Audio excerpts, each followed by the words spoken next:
Doha مذاکرات کامیاب، پاکستان اور افغانستان میں فوری جنگ بندی پر اتفاق ہو گیا۔ اس پیش رفت کو پاکستان کی ایک بڑی سفارتی اور اسٹریٹجک کامیابی قرار دیا جا رہا ہے۔ مذاکرات کی میزبانی ریاست قطر نے کی، جبکہ جمہوریہ ٹرکی نے ثالثی کا کردار ادا کیا۔ قطر کی وزارت خارجہ کے مطابق مذاکرات کے دوران دونوں فریقین نے نہ صرف جنگ بندی پر اتفاق کیا بلکہ دو طرفہ امن و استحکام کے لیے ایک مستقل میکانزم پر بھی رضامندی ظاہر کی۔ سرکاری ذرائع کا کہنا ہے کہ یہ معاہدہ پاکستان کی پوزیشن آف اسٹرینتھ کا نتیجہ ہے، جہاں افواج پاکستان نے زمینی سطح پر واضح رد عمل دے کر دوسری جانب کو مؤثر پیغام دیا۔ اس کے بعد ہونے والے مذاکرات میں پاکستان کا وہ دیرینہ اور واضح مطالبہ تسلیم کیا گیا جس میں افغانستان سے دہشت گردی کی ہر قسم کی حمایت اور سہولت کاری کے خاتمے کا تقاضا کیا گیا تھا۔ حساس نوعیت کے باعث مذاکرات کی تمام تر تفصیلات کو عوامی نہیں کیا گیا، جو اس بات کا مظہر ہے کہ افغان فریق کو چہرہ بچانے کا موقع دیا گیا۔ ذرائع کا کہنا ہے کہ حقیقت میں کوئی مطالبہ افغان جانب سے پیش ہی نہیں کیا گیا، جبکہ پاکستان کا موقف مکمل طور پر تسلیم کر لیا گیا۔ اس معاہدے کے تحت افغانستان سے پاکستان کی سرزمین پر دہشت گردی کا سلسلہ فوری طور پر بند کیا جائے گا۔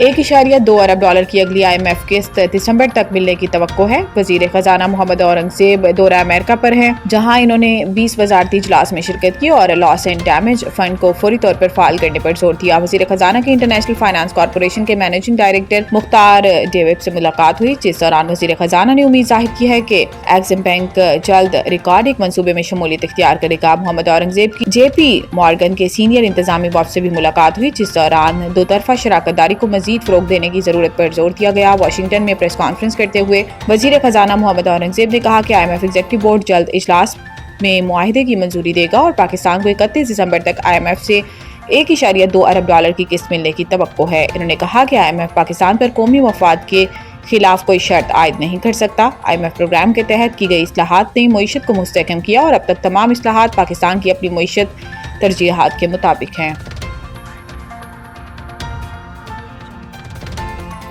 ٹیکس کلیکشن بڑھانے کے لیے پنجاب ریونیو اتھارٹی میں اسپیشل یونٹ قائم کرنے کا فیصلہ کر لیا گیا ہے۔ وزیر اعلیٰ پنجاب مریم نواز شریف کی زیر صدارت ریونیو کلیکشن سے متعلق اجلاس ہوا، جس میں پنجاب ریونیو اتھارٹی میں اسپیشل یونٹ قائم کرنے کا فیصلہ کیا گیا۔ PRA اسپیشل یونٹ میں factorial tax consultant, legal expert اور ڈیٹا انالیسز شامل ہوں گے۔ اجلاس میں پنجاب ریونیو اتھارٹی کا دائرہ کار 30 اضلاع تک بڑھانے کا فیصلہ کیا گیا ہے اور اتھارٹی میں 130 انفورسمنٹ آفیسرز کی بھرتی کی اصولی منظوری دی گئی ہے۔ وزیر اعلیٰ پنجاب مریم نواز شریف نے اضلاع تک ریونیو اتھارٹی کی توسیع کے لیے 30 اکتوبر تک کی ڈیڈ لائن مقرر کی ہے۔ پنجاب میں ریونیو بڑھانے کے لیے 19 نئے سیکٹر شامل کرنے کا بھی جائزہ لیا گیا ہے۔ اضلاع میں ریونیو اتھارٹی سے متعلق اضافی ذمہ داریاں ADCG کو تفویض کرنے کی ہدایت کی گئی ہے۔ PRA نے ٹیکس دہندگان کے لیے سہولت ایپ بھی متعارف کرا دی ہے۔ وزیر اعلیٰ پنجاب مریم نواز شریف نے ٹیکس ریونیو میں شفافیت یقینی بنانے کی ہدایت کرتے ہوئے کہا کہ ایمانداری سے ٹیکس ادا کرنے والوں کو پریشان نہ کیا جائے، نئے سیکٹر متعارف کرائے جائیں۔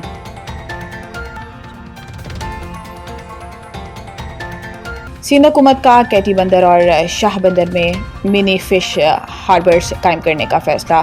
کراچی سندھ حکومت نے کیٹی بندر اور شاہ بندر میں منی فش ہاربرز قائم کرنے کا فیصلہ کیا ہے۔ وزیر اعلیٰ سندھ مراد علی شاہ سے وزیر ماہی گیری محمد علی ملکانی اور سیکرٹری ماہی گیری کی ملاقات ہوئی، جس دوران کیٹی بندر اور شاہ بندر میں منی فش ہاربرز قائم کرنے کا فیصلہ کیا گیا ہے۔ وزیر اعلیٰ نے کہا کہ کیٹی بندر اور شاہ بندر ماضی میں اہم قدرتی بندرگاہیں رہی ہیں، منصوبوں سے مالی استحکام اور بہتر روزگار حاصل کر سکیں گے۔ مراد علی شاہ نے کہا کہ دونوں اضلاع شہر کے قریب اور موٹر وے اور نیشنل ہائی وے سے منسلک ہیں۔ منصوبہ سندھ کے ماحولیاتی طور پر مستحکم اور پائیدار ترقیاتی ویژن کا حصہ ہے۔ وزیر اعلیٰ سندھ نے کہا کہ پہلے مرحلے میں منی فش ہاربرز اور دوسرے مرحلے میں مکمل بندرگاہیں ہوں گی۔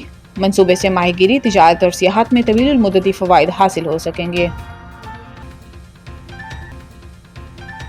اسموگ کے باعث لاہور میں شہریوں کو غیر ضروری طور پر گھروں سے باہر نہ جانے کی ہدایت۔ اسموگ مانیٹرنگ سینٹر کے مطابق مشرق سے آنے والی ہواؤں کی زد میں آج اوسط AQI 195 سے 210 تک رہنے کا امکان ہے۔ صبح کم درجہ حرارت کے باعث آلودہ ذرات زیادہ دیر فضا میں معلق رہیں گے۔ زیادہ فضائی آلودگی کی زد میں آنے والے علاقوں میں اینٹی اسموگ گنز استعمال کی جائیں گی۔ یاد رہے کہ گزشتہ روز ہی پنجاب کی سینئر وزیر مریم اورنگزیب نے سوشل میڈیا پیغام میں بتایا تھا کہ کانہا لاہور میں پہلی اسموگ گن کا استعمال کیا گیا، جس سے فضائی آلودگی میں 70% کمی آئی اور ایئر کوالٹی انڈیکس 666 سے 170 AQI تک گری۔ مریم اورنگزیب کا کہنا تھا کہ اسموگ گنز کا استعمال فضائی آلودگی سے زیادہ متاثرہ علاقوں میں کیا جائے گا۔ سہ ملکی ٹی20 سیریز کرکٹ زمبابوے نے پی سی بی کی دعوت قبول کر لی۔ سہ ملکی ٹی20 سیریز کے لیے کرکٹ زمبابوے نے پاکستان کرکٹ بورڈ کی دعوت قبول کر لی۔ ذرائع نے بتایا ہے کہ افغانستان نے سہ ملکی سیریز میں حصہ لینے سے انکار کر دیا تھا، جس کے بعد پی سی بی نے مختلف بورڈز سے رابطہ شروع کر دیا تھا۔ پاکستان زمبابوے اور سری لنکا کے درمیان ٹی20 تین ملکی سیریز نومبر میں ہوگی۔